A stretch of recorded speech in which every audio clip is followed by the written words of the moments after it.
Trump, Division, and Political Violence, July 15th, 2024. We were about an inch away from living in an entirely different world. One small turn of former President Trump's head, or one tiny twitch the other way by the shooter, and the consequences are beyond any of our ability to imagine. Thanks be to God it didn't happen, and may we all pray this doesn't happen again to Trump or anybody else. Here in the world of what did happen, there were primarily four responses. 1. I can't believe the shooter missed. He had one job. 2. We need to calm down the hate from both sides and heal our divided country. 3. I wasn't voting for him before, but I am now.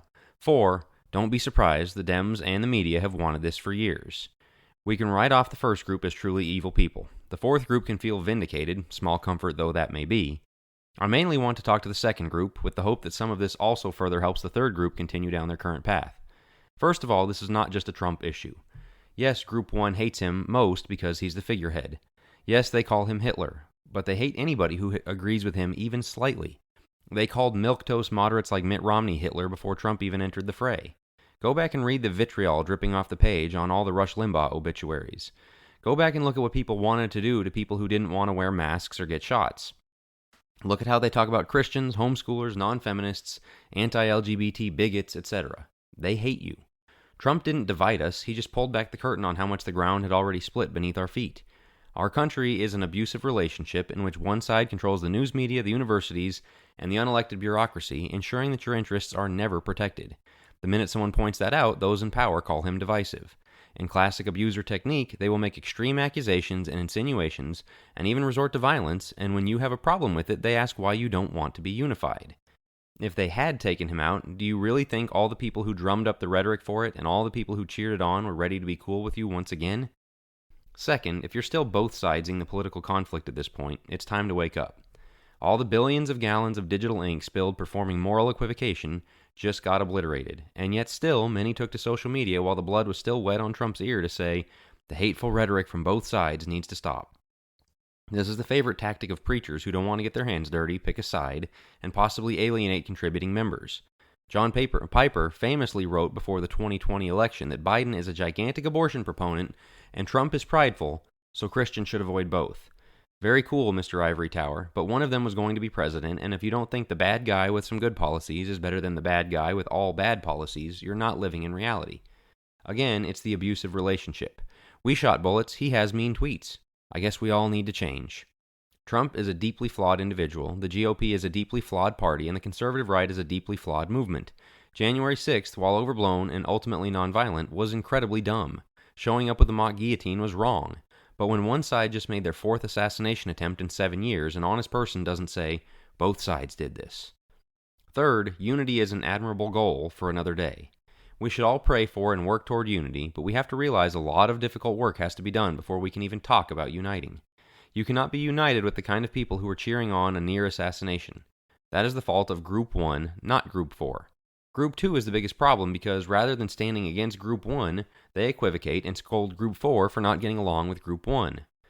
Many understood this before, but for anybody who didn't, now you don't have an excuse. You could have seen that they are willing to let grown men follow your daughter into the bathroom.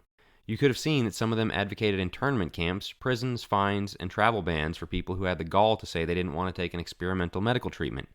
You could have seen that they gave hours of prominent screen time and countless book sales to Robin DiAngelo and Ibram X. Kendi to screech that all white people are irreparably racist.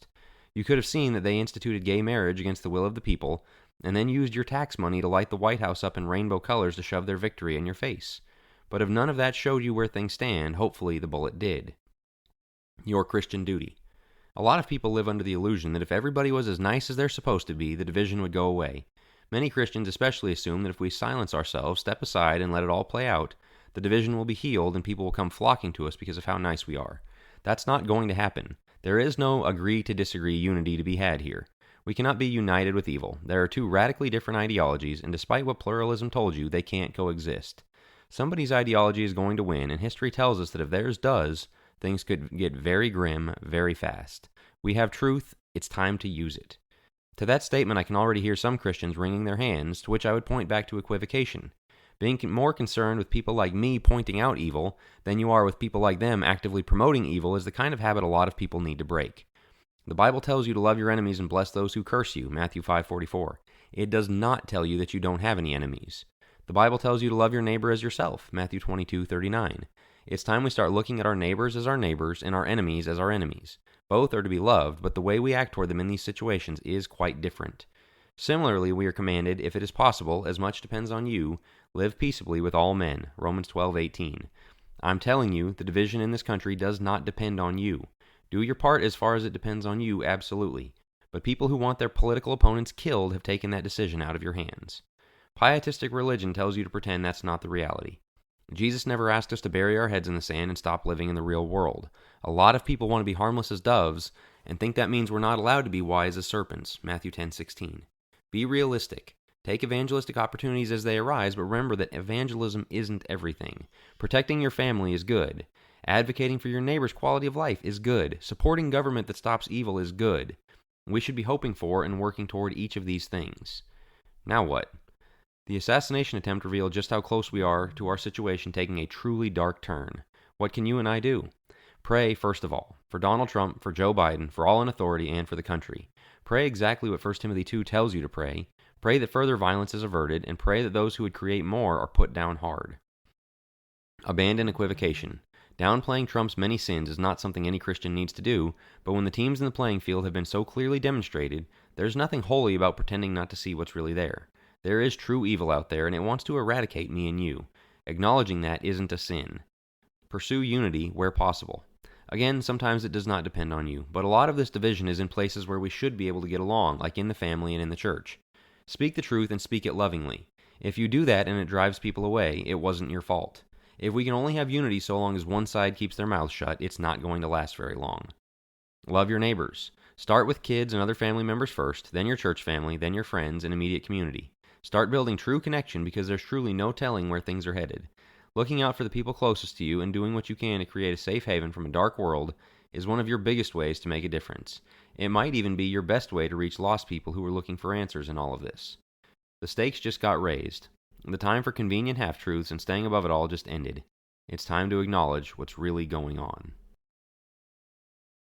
Thanks for listening. For more, check out jackwilkie.co, where you can find the full archive of my articles, where you can also become a subscriber by email and receive the articles as soon as they go up, 4 to 5 days ahead of the podcast feed. And if you should so choose, you can support my work by becoming a premium subscriber. If you enjoyed this article, one of the best ways to support my work is by sharing it with others, whether via the podcast feed or by sharing the link via email or social media from the site jackwilkie.co. Thanks again.